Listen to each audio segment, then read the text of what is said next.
ఇప్పుడే country delight యాప్ని download చేసుకోండి. Download the country delight app now.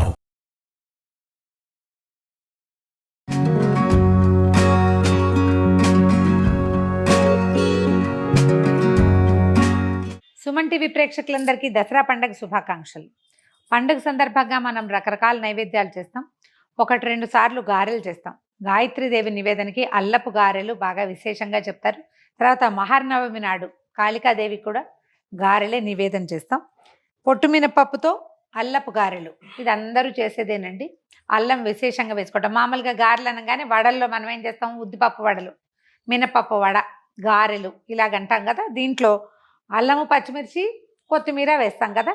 అసలు పచ్చిమిర్చి లేదు, ఓన్లీ అల్లము, జీలకర్ర, తర్వాత మిరియాలు ఒక దెబ్బ కొట్టి, ఇలా పూర్తి మిరియాలు కాకుండా 2 దెబ్బలు కొట్టి కొంచెం కచ్చాపచ్చగా దంచి అది కూడా వేస్తాను. బాగుంటుంది.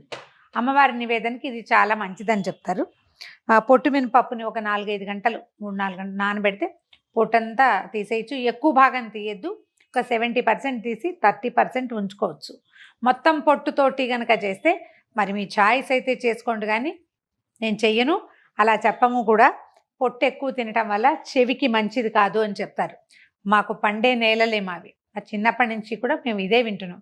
వద్దంటారు. కొంత పొట్టు తీస్తే పొట్టు మంచిదే, కానీ మరీ మంచిది కాదు, అంత తినకూడదు అనమాట. పొట్టు తీసేసి దీన్ని బట్ గ్రైండర్లు, మామూలుగా అయితే మన గుండుపప్పు అనుకోండి, మిక్సీలో వేస్తే కొంచెం గట్టిగా వస్తాయి గారెలు. మిక్సీ ఉన్న వాళ్ళు వేసుకుంటాం అనుకోండి, ఏదో చేస్తాం, ఐస్ వాటర్ పోసి ఒక ఐస్ క్యూబ్ వేస్తే కొంచెం మృదువుగా వస్తాయి. ఈ పొట్టుపప్పుని మనం మిక్సీలో వేసినా కూడా మృదువుగానే వస్తాయి, గారెలు బాగా వస్తాయి.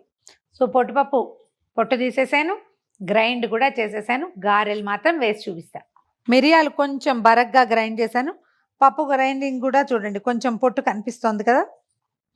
మిరియాల పొడి, తర్వాత 1 స్పూను జీలకర్ర, అల్లం ముక్కలు చాలా సన్నగా కట్ చేశాను, ఇవి వేసేద్దాం. ఒకవేళ ముక్కలు రావద్దు అని అనుకుంటే కనుక మీరు కోరేసేయండి అల్లాన్ని. కొంచెం లేత అల్లం అయితే కూర చాలా బాగుంటుంది. అల్లం కనుక ముదిరింది అనుకోండి, పీచు పీచుగా వస్తుంది, వేస్ట్ అయిపోయిన ఫీలింగ్ వస్తుంది మనకి, అదేం ఉపయోగపడలేదని. గారెల పిండి, ఈ వడపిండి గ్రైండ్ చేయటం ఒక చిన్న ఆర్ట్ అండి. మొదటి రోజుల్లో కాస్త రాదు. మొదట గట్టిగా రుబ్బితే రాళ్ళలే వస్తాయి, లూజ్గా రుబ్బితే నూనె లాగేస్తాయి. ఒక మధ్య మార్గంగా చేయాలి. ఎక్కువ తడి లేకుండా చేత్తోటి కొంచెం ఒకసారి మొత్తం కలిపేసుకుందాము.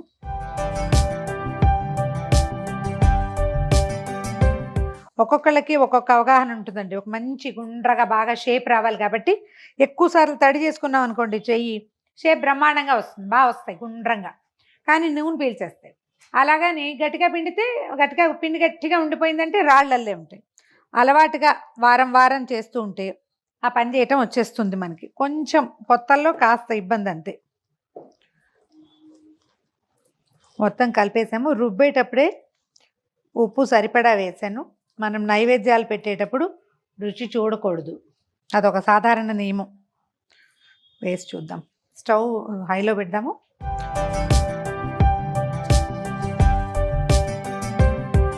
ఇలా వచ్చాక కొంచెం మీడియం ఫ్లేమ్లో ఉంచుకోవాలి. ఒక్కొక్కళ్ళకి ఒక్కొక్క అలవాటు ఉంటుందండి. నాకు చేత్తో వేసే అలవాటు. ఒకవేళ పెద్దవి వేయాలన్నా చేత్తోటే వేస్తాను, కాకపోతే నాకు ఆ చేతికి రావు పెద్దవి వేయటం, నాకు అలవాటు లేదు అసలు. పెద్దవి వేయాలంటే ఇంకొంచెం ఎక్కువ పిండి తీసుకోవాలి, చేతి నిండా తీసుకోవాలి అంతే. లేదా ఒక అరిటాకు, ప్లాస్టిక్ కవరు, దేని మీదైనా ఇలా అద్ది వేస్తే మనకు కావాల్సినంత సైజులో పెద్ద పెద్దవిగా వేసుకోవచ్చు.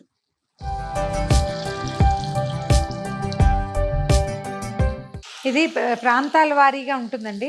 కొన్ని చోట్ల ఏంటంటే కేవలం పితృకార్యాలప్పుడే ఈ వడకి హోల్ పెట్టాలి, లేకపోతే ఆమె నివేదనలకి పనికిరాదని ఉంటుంది. ఎందుకనో మా ఇళ్లలో అలాంటి మాట చెప్పరండి. మాకు అట్లా అలవాట్లేదు. మేము పండగల నివేదనలో కూడా హోల్స్ పెడతాం. గారె వేగటానికి హోల్ పెడతాం, కానీ పెద్దవాళ్ళకి ఇంకొకళ్ళకి తేడా లేదని అనిపిస్తుంది నా వరకు. మీకు అలాంటిది ఏదైనా ఉంటే కనుక నేను చూపించానని చేయబోకండి. మీ ఇంట్లో పద్ధతి అయితే చూసుకోండి. పెద్దవాళ్ళు అలా పెట్టకూడదు అని చెప్తే, పండగల్లో పెట్టకూడదు, దేవుడి నివేదనకి పనికిరాదంటే పెట్టకండి. కానీ నా అవగాహన అలాంటిది ఏం లేదు. మా వాళ్ళు ఎవరు నన్ను కరెక్ట్ చేయలే. అంటే పండగలప్పుడు కూడా మా అమ్మ వాళ్ళు ఇలా గారెలు చేయటమే తెలుసు నాకు. పితృకార్యానికి ఇలాగే, పండక్కి అలాగే. అయితే పితృకార్యపు వాట్లల్లో ఇంకేం వెయ్యం కదా! ఒట్టి గారెలే వేసుకుంటాం. ఒట్టి పిండే ఇంకేం వెయ్యం. అందుకని బహుశా మరి అలా ఎలా కొన్ని ప్రాంతాల్లో చెప్పబడిందో నాకు ఐడియా లేదు. మీ ఇంట్లో ఉన్న పద్ధతిని మాత్రం ఫాలో అవ్వండమ్మా. ఇది కేవలం ఒక ఐడియాకి చూపిస్తాం అంతే.